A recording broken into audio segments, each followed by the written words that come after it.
Noriu įdėti trumpą vaizdelį, kaip šeimos gydytoja klastoja sveikatos duomenis, rašydama siuntimą į Antą. Taigi šiandien noriu parodyti. Šeimos gydytoja yra atsakinga už siuntimo surašymą į Antą. Jinai turi surašyti teisingai, sąžiningai, tačiau Saulės poliklinikos šeimos gydytoja Kristina, jinai nesurašo sąžiningai, teisingai. Jinai klastoja sveikatos duomenis, rašydama į siuntimą į Antą. Rašant siuntimą į Antą, šeimos gydytoja turi surašyti pagrindinės ligas ir šalia pagrindinių ligų gretutines. Taigi, pirmiausia, turi pradėti nuo sunkiausių ligų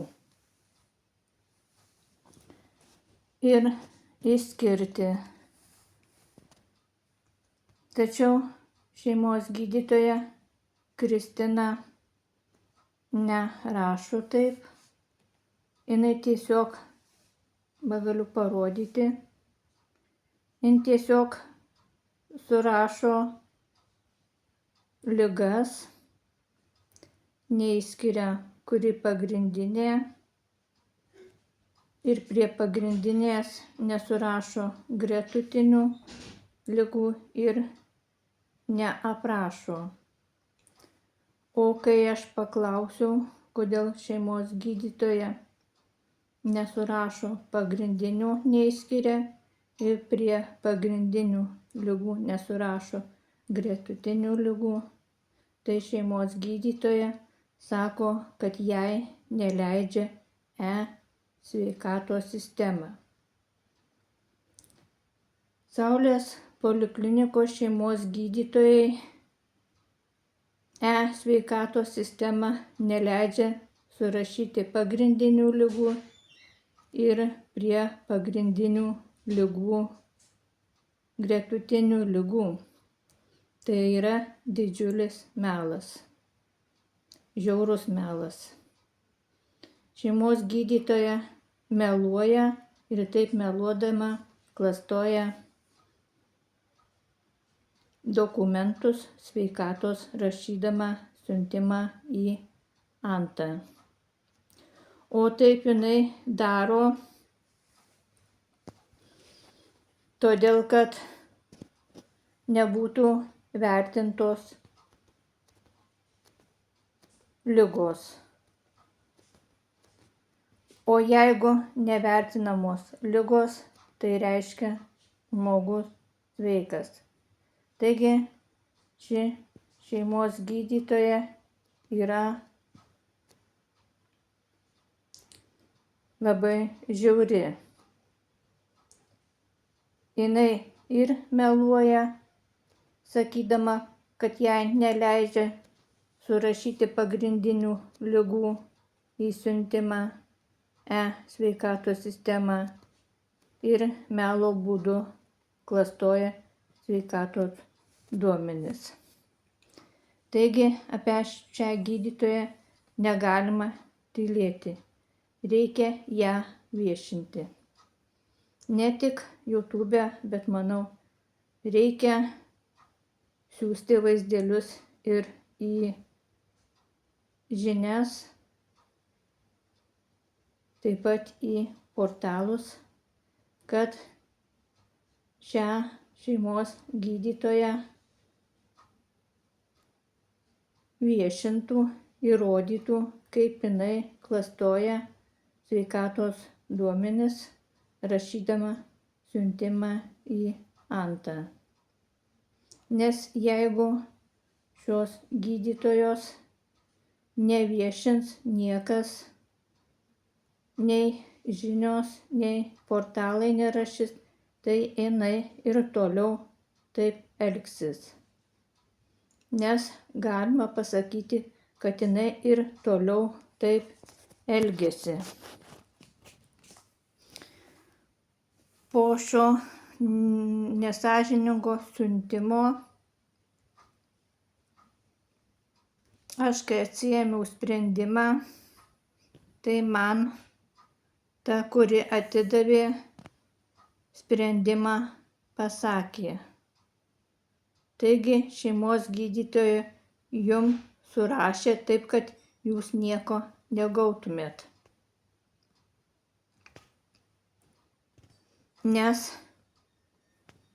iš tikrųjų Anta turėtų kreiptis į šeimos gydytoją ir paprašyti, kad surašytų teisingai siuntimą, nes jos mato, kad gydytoja yra suklastojus sveikatos duomenis, surašius neteisingai, sumaišius tyčia sumaišius pagrindinės ligas su gretutinėm ligom.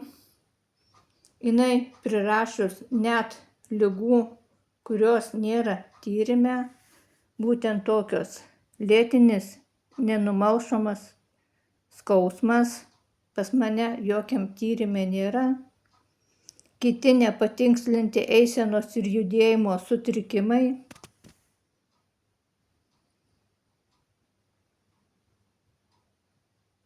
Jokiam siuntime, jokiam tyrime nėra šitos ligos, tačiau jinai įrašo, nes jinai žino, kad nebus vertinama.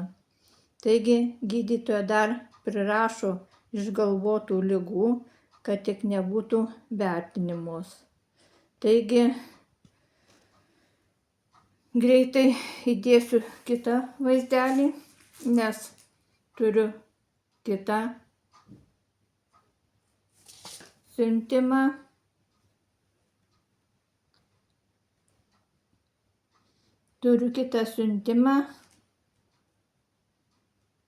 Išduotą